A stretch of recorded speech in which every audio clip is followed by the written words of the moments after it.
మీరు ఒరిజినల్ కుబేర్లేండ్రా. మీ బుద్ధులు తెలిస్తే థు అని ఉమ్మియాలనిపిస్తుంది.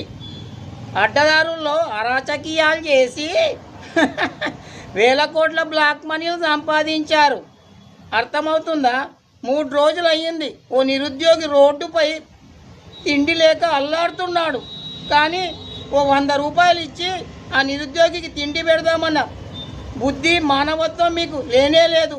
మీ కొడుకేమో 3 దోషాలు తినిపించినా ఇంకా తిను అంటారు. చెయ్, మీ బుద్ధులు చూస్తుంటే మీరు వెంటనే ఇంటికి వెళ్ళి చచ్చిపోండి.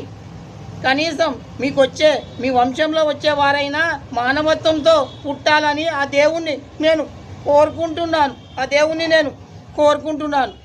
కుబేర్లని పేరు పెట్టుకుంటే సరిపోదు రోయ్. బుద్ధిలో మానవత్వం ఉండాలి.